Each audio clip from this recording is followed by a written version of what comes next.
I can't stay silent on Russ anymore. This needs to get out. I thought he had something guaranteed or something already in the books, like somebody's interested.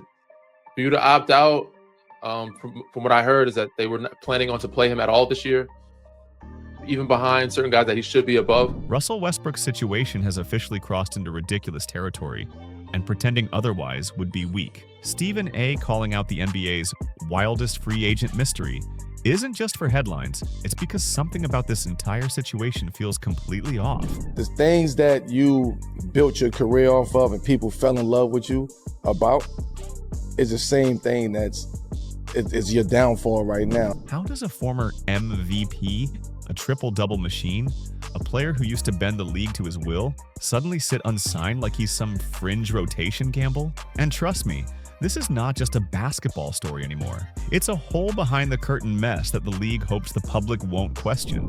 That, hey, man, Russ got to be careful now. The rumor is around the league is that if he don't be careful, temper it down, he might find himself out the league. Okay? Because the deeper you dig, the harder it is to pretend this is normal, and the more obvious it becomes that bigger forces are pushing Russ out of the frame. You're about to see why fans keep whispering that LeBron's influence is all over this situation, whether intentional or not. Stephen A. wasn't exaggerating when he asked how in the world Russell Westbrook is still without a team. The man walked away from a $4 million deal with Denver because the Nuggets allegedly told him he'd barely see the floor next season. Like a period of time where he got to get his rhythm with new guys. Like, he don't got the ball 80% of the time no more. Everything changed and everybody was just like, it's Russ' fault, he getting $40 million, like. Basically a ceremonial role with no real purpose. Russ chose pride over comfort, betting on himself instead of collecting checks while sitting quietly at the far end of the bench, and honestly, that's exactly who he's always been. But here's where the story turns strange. Once he opted out, the phone stayed silent. No calls, no meetings, no interest, nothing. It's as if the entire league agreed overnight that Russ was suddenly too complicated to bother with, and that explanation just doesn't track. Are we really supposed to believe that not one team could use his intensity? Narratives start to kick in, right? Conversations around the league. It's a copycat league, so if I hit you, Monica, say, yo, Monica, man, Russ lost his step going left. Leadership or minutes burst energy for even 15 minutes a night? There's a bigger layer here, one no one inside the league seems eager to talk about. If this was purely about spacing issues or inconsistent shooting, he would have at least landed a backup role somewhere by now. The league always finds a place for veterans who bring leadership, hunger, and toughness. Yet somehow Westbrook has become the exception to the rule, and that alone tells you something behind the scenes has shifted. Fans, insiders, and even former players are starting to whisper the same thing. The NBA wants a cleaner, calmer product, and Russ's style, loud, emotional, unpredictable. It also, does that send a message to other GMs of like, hey, he had a really good situation, this is what we need him for, and he opted out? Doesn't fit the polished corporate image teams want to promote. And once someone gets labeled as too intense, that reputation spreads fast around front offices, even if it isn't fair. But none of this would feel as shocking if you didn't remember who Russell Westbrook used to be. And that's exactly why this free agent fall feels unreal. Because you can't grasp how bizarre this moment is unless you understand how high he once climbed, how much he once dominated, and how far the gap is between that era and the silence he's dealing with today. Say whatever you want about Russell Westbrook today, but anyone pretending he wasn't a force of nature at his peak is lying to themselves. Back in Oklahoma City, Russ wasn't just a star, he was a storm in sneakers, ripping through the court like he was daring gravity to challenge him. Yeah, he's one of the best teammates I've ever had. Durant and Harden had their own brilliance, sure, but Russ attacked the game with a level of intensity that felt straight up unreal. That 2016-17 MVP season still feels like something out of a sports documentary because nobody had ever seen chaos wrapped in discipline like that before. Averaging a triple-double for an entire season, not a streak, not a month, a season, was the kind of achievement people used to call impossible. Oscar Robertson had done it in the 1960s, and everyone thought that chapter of history was sealed forever until Russ blew the door off its hinges. 42 triple-doubles. 42. Every night felt like a controlled explosion. You'd check the box score and just shake your head like, how is this even real? And it wasn't empty numbers either.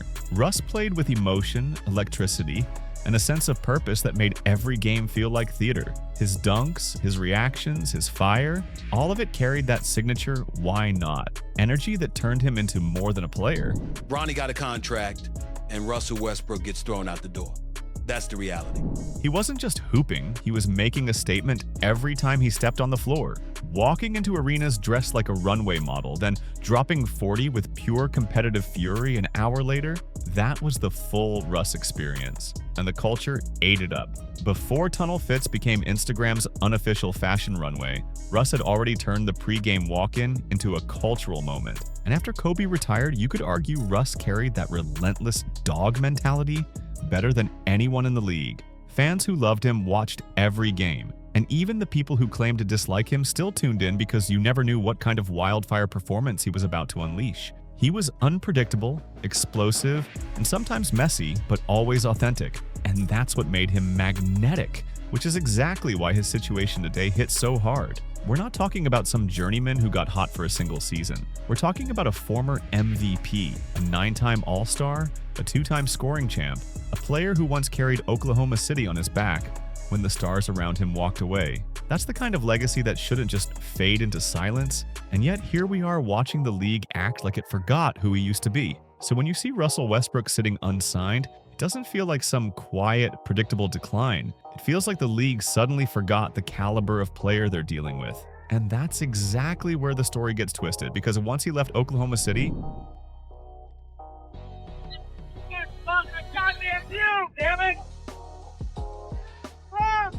the conversation stopped being about dominance and started shifting into something way more political. The narrative around him changed faster than his actual game did, and that's a huge part of the problem. Russ was still the same explosive competitor, but the NBA around him was evolving into a numbers-driven machine. Front offices fell in love with efficiency charts, spacing maps, and shot profile analytics, and suddenly the same player who used to break the league with raw intensity started getting labeled as difficult to fit, not because his talent disappeared, but because the league's philosophy flipped. When he landed in Houston, people thought the Harden-Russ reunion had the potential to shake the entire Western Conference. On paper, it looked like a nightmare matchup for defenders, but Houston was deep into the extreme Maury Ball era. All threes, all layups, zero in between. Russ wasn't built for a spreadsheet-driven system. He thrived on rhythm, emotion, and momentum, not cold formulas. But even inside that rigid structure, he had stretches where he looked sharp, especially that early 2020 run before the pandemic, where he was putting up nearly 30 a night like it was nothing. Then the playoffs hit. Spacing collapsed, he dealt with a COVID setbacks, and suddenly the whisper campaign started. Can you actually win with Russ? Those whispers weren't fair, but they spread fast, and once a narrative starts rolling in the NBA, it's almost impossible to slow it down. Washington was supposed to be a reset, not a headline, but Russ turned it into a full show every single night. He tied Oscar Robertson's triple-double record there and practically dragged the Wizards into the play-in with pure determination. That's what people forget. Even when the narrative got ugly, Russ kept producing at a level most players could only dream about. But the conversation wasn't about his output anymore.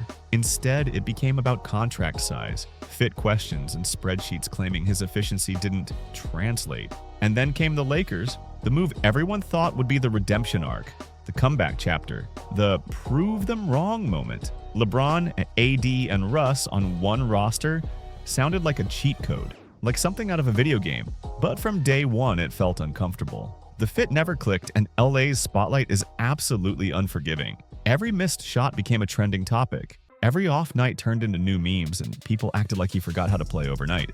Once the Lakers era hit full speed, every turnover became a TV segment. Every mistake turned into a punchline, and people stopped watching Russ to appreciate his game. They watched waiting for him to fail. That's the moment the narrative officially snapped, shifting from unstoppable engine to problem, even though he publicly said he'd do anything the team needed. But by then, the storyline was locked in, and no amount of effort could rewrite what the public had already decided. When he moved to the Clippers, it finally looked like a breath of fresh air. The fit worked better, the vibes were smoother, and he played with unselfish fire, defending, pushing the pace, and actually looking happy again. But the public didn't care about the resurgence. They'd already boxed him in as role player Russ, not MVP Russ. And once that label sticks, the league treats you differently. That's how fast the NBA moves. The culture started rewarding quiet efficiency and spreadsheets over raw intensity and heart. Yet, players who brought chaos in the best way suddenly became risks, not leaders, and Russ was shoved into that category no matter how hard he worked to shift the perception. The fire that once made him special started getting framed as something unpredictable rather than inspiring, and teams didn't want to challenge the narrative, even if the facts didn't match it. But here's where everything takes a wild turn. The one moment that looked like it could truly reset the story ended up flipping on him instead, and that's where Denver enters the picture. When rumors first broke that the Nuggets were seriously considering Westbrook, it felt like the perfect comeback storyline. Defending champions, a selfless system, and a veteran guard starving for a chance to prove he could still impact winning. For a moment, people believed the stars were aligning. No drama, no toxic spotlight, no awkward fit issues, just clean basketball. It looked like the one place where Russ could simply hoop without carrying the weight of old narratives. But that dream fizzled almost instantly once the details started leaking. Reports claimed Denver only saw him as a deep bench piece, the kind of role where he'd barely touch the floor. No closing minutes, no meaningful responsibility, just mentoring younger guys and staying ready, just in case. And sure, that might sound respectful on paper, but let's not kid ourselves. This is Russell Westbrook we're talking about, a guy who once played through torn ligaments simply because his team needed his energy and leadership. Asking someone like that to sit quietly in the shadows was basically asking him to erase everything he ever stood for. When word broke that Russ reportedly opted out, some people acted stunned, but anyone really paying attention could see why he did it. It wasn't about money, ego, or chasing headlines. It was pride, plain and simple. Russ was never going to sit quietly in a cage while executives decided when he could roar, and anyone who knows his mentality would have expected exactly this response. He's never been the clipboard veteran who claps from the bench. He's wired to compete, to fight, to matter. That's why this entire situation is so tough to watch. You've got a guy who still shows up to workouts before sunrise, who has never cheated the game, who keeps his body ready year-round, yet the league treats him like he's some kind of risk nobody wants to take. It's a bizarre paradox. Teams say they want dogs, but when a real one walks through the door, suddenly everyone hides behind analytics and efficiency charts. It's almost like effort stopped being valuable the moment spreadsheets took over front offices. But here's the reality. There isn't a single stat that can measure what Westbrook brings when he's unleashed. That's why this whole situation feels so strange, because nothing about it matches the energy he's still capable of delivering. So why is no one signing Russell Westbrook? It's clearly not because he suddenly forgot how to hoop. He's healthy, he's in shape, he's still one of the hardest workers in any gym, and everyone around him knows that. The issue comes from front offices running numbers until they convince themselves out of taking a chance. And the first word they always throw out is fit, which has become the NBA's polite way of saying, "We like you, but we don't know where to use you." Modern teams want shooters who can space the floor, guards who can blend into systems without touching the ball, and players who make the analytics department happy. Russ is the polar opposite prototype. He dominates the rock, attacks the paint like it's personal, and has never claimed to be a long-range sniper. It's not that he refuses to adapt. It's that most teams no longer want to adjust their identity around his strengths. They'd rather plug in someone who hits corner threes, doesn't need touches, and won't shake the image of their carefully designed system. It's easier, it's safer, and it keeps the spreadsheets green. But it ignores the fact that players like Russ bring something deeper, something you can't replicate with numbers or role-playing specialists. And that mindset is exactly why one of the most relentless competitors of this generation is sitting on the outside looking in. Then you get to the money side of things, and that's where front offices start spiraling even harder. Even if Russ is willing to take a smaller deal, executives sweat over cap space, rotations, and locker room balance. Not because he's a problem. The Clippers literally called him the best teammate they'd ever had, but because perception controls everything in today's NBA. One tiny hiccup and suddenly every headline points straight at him. That's the hidden cost of signing Russell Westbrook. You're not just adding a player, you're adding the conversation that comes with him. The cameras pan to him every single time he's not in the game. Each missed shot gets turned into a trending topic, and anonymous executives rush to drop comments to every network like they're experts on his entire career. Even Channing Frye openly admitted it. Modern front offices care more about controlling narratives than actual on-court reality. These executives want predictable rotations, data-approved matchups, and storylines that never drift off script. And Russ doesn't fit inside that tight, polished little spreadsheet. He never has, and that's exactly why fans love him and execs panic. He's emotional, raw, and unfiltered. And instead of appreciating that, the league frames it as too much. So ask yourself, is Russ really the one who's too much? Or is the NBA just terrified of anything that isn't safe and sanitized? The funniest part is this. The people who actually share a locker room with him sound nothing like the analysts or the executives who keep pushing these tired narratives. They sound like guys who would go to battle with him any day of the week. Paul George said it openly multiple times. Russ had chemistry with everybody. PG even called him one of the best teammates he'd ever had, and he didn't hesitate when he said it. Austin Reeves echoed the same thing after their time together in Los Angeles. He said Russ was supportive, genuine, and always locked in. That kind of respect can't be faked, and it doesn't come from highlight watchers or box score critics. It comes from people who see him every single day, in practice, in film sessions, in the trenches of a season. And then you've got Kevin Durant, not the same dude the whole world thought hated him after their split, going on record calling Russ a legend. KD literally said Russell Westbrook absolutely deserves to be in the league right now, and that says everything. Think about how rare that is. They went through one of the most dramatic teammate breakups the NBA has ever seen, and even he refuses to disrespect Russ's legacy.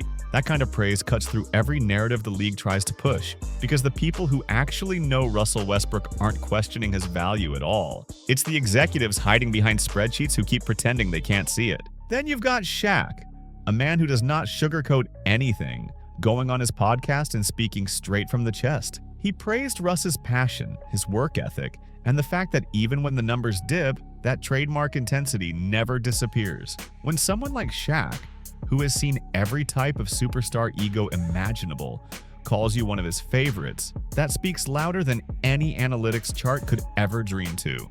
But what's even more telling is who hasn't talked: LeBron and Steph. The silence from those two isn't disrespect, it's strategy, and everyone in the league knows it. In today's NBA, where player influence steers entire franchises, a single sentence from the right star can shift a career overnight. Yet somehow Russ's name hangs in the air untouched, like everyone's too nervous to be the first one to speak on it. That gap between what players say privately and what power brokers say publicly is exactly where the whole situation starts to sting.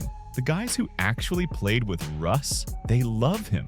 They praise his energy, his professionalism, his loyalty. But the people who control the narrative, the front offices, the media voices, the execs, keep him at arm's length like he's some dangerous variable. Here's where everything hits you at once. Underneath all the noise, this story stopped being about basketball a long time ago. Russ has always been wired different, and you can see it in every part of how he carries himself. Every explosive drive, every scream after a dunk, every why not moment. That's a man who spent his entire life fighting to prove he belongs in every room he walks into. He lost his best friend back in high school and promised he'd make it for the both of them. That's where why not came from.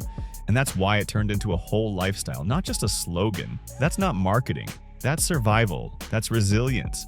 That's the fuel behind everything he became. But after 15 years of being the alpha everywhere he went, being told to sit on the bench for 10 minutes a night and smile for the cameras has to hit different. And here's the wild twist. The exact energy that turned him into a superstar is now the reason teams get nervous. The media sees passion and calls it arrogance, sees fire and calls it unpredictability, sees leadership and calls it attitude. Like seriously, have we all forgotten? This is the same guy who averaged a triple-double for 3 straight seasons, something the league used to say was impossible. You can tell the situation weighs on him, even if he doesn't say it directly. Because when you've built your entire identity on outworking the world, being told to shrink yourself for a fit has to feel like a slap in the face. Sometimes you catch it in Russ's interviews. He stays respectful, stays composed, stays professional, but you can feel that pride pushing through underneath. That quiet frustration of a man who knows exactly what he brings to the table, yet the league suddenly acts like they can't see it anymore. And it forces you to ask the uncomfortable question: would any other Hall of Fame level player be treated like this? Russ's situation stands out, but he's not alone. Across the NBA, you've got veteran players floating in that same strange, silent space where no one knows if they're valued or forgotten. Look at the current free agent market. The names tell their own story. Guys like Al Horford haven't stepped on a court in months, and yet those players still get invites, short-term deals, and veteran presence roles without hesitation. These guys are respected, absolutely, but none of them are former MVPs. None of them averaged a triple-double across multiple seasons. None of them reshaped the rhythm of the game the way Russ once did. And yet somehow the league keeps finding space for them, while Russell Westbrook, a man who still outworks half the roster every morning, somehow can't even get a minimum contract offer. How does that add up? If this was really about performance or leadership or energy, Russ would have been signed on day one of free agency. No questions asked. That's why people keep saying there's something deeper happening here. Something that isn't about X's and O's, shot charts, or modern spacing requirements. You can hear it in the way media figures dance around his name. You can sense it in how executives sidestep any direct comment about him. And that silence speaks louder than any scouting report ever could. And maybe that's the real story. Maybe this situation stopped being about basketball a long time ago. Maybe Russ has become a symbol, not a signing. And teams don't want the weight that comes with a player fans actually care about. Which leads straight into the wildest part of all this. Because while Russell Westbrook sits on the outside looking in, Ronnie gets a contract and keeps moving forward unquestioned. Meanwhile, Russ gets tossed aside like he's an afterthought. That contrast alone should make anyone stop and ask what's really happening here. And here's the moment that shocked everyone. Stephen A., the same guy who roasted Russ for years, suddenly flipped his stance and started defending him. That's not a small pivot. That's a full reversal from someone who built entire segments around criticizing him. And if Stephen A. is switching sides, you know something in the industry is seriously off. And what he said hit way harder than people realized. Because for once, the loudest voice in sports media wasn't dragging Russ. He was actually acknowledging the truth everyone else has been avoiding. On one side, you've got Bronny James, a player who averaged 4 points in college and is still developing. Yet he walked straight into the draft because of one undeniable fact. His last name is James. On the other side, you've got a former MVP, a man who poured everything into the league for more than a decade, sitting at home without a contract. That contrast alone exposes something massive about how the modern NBA really works. And then you remember that moment, the moment that practically revealed the whole blueprint. LeBron didn't hesitate for a second when Stephen A. made comments about Bronny's game. He stepped in instantly, defended his son publicly, and shut the conversation down. Even though Stephen A. was basically saying what everyone was already whispering, LeBron made it clear, when you're a James, the rules bend.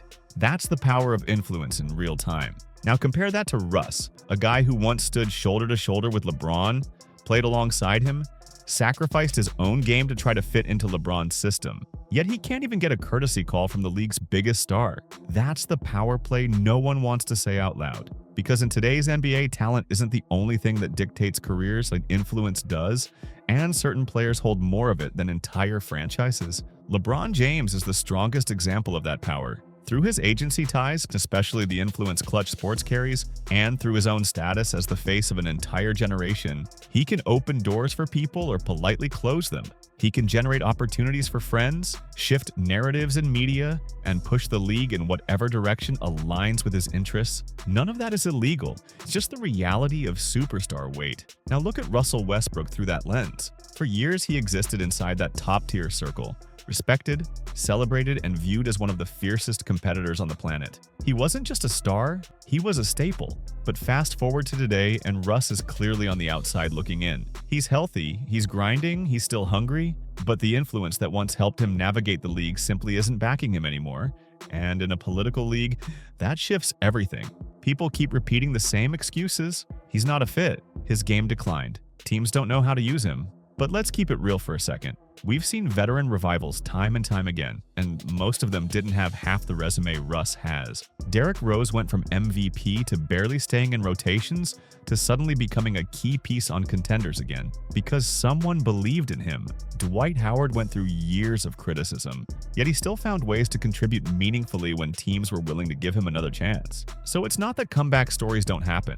It's that someone has to choose to open the door. And right now, the door that should be open for a former MVP has quietly been pushed shut.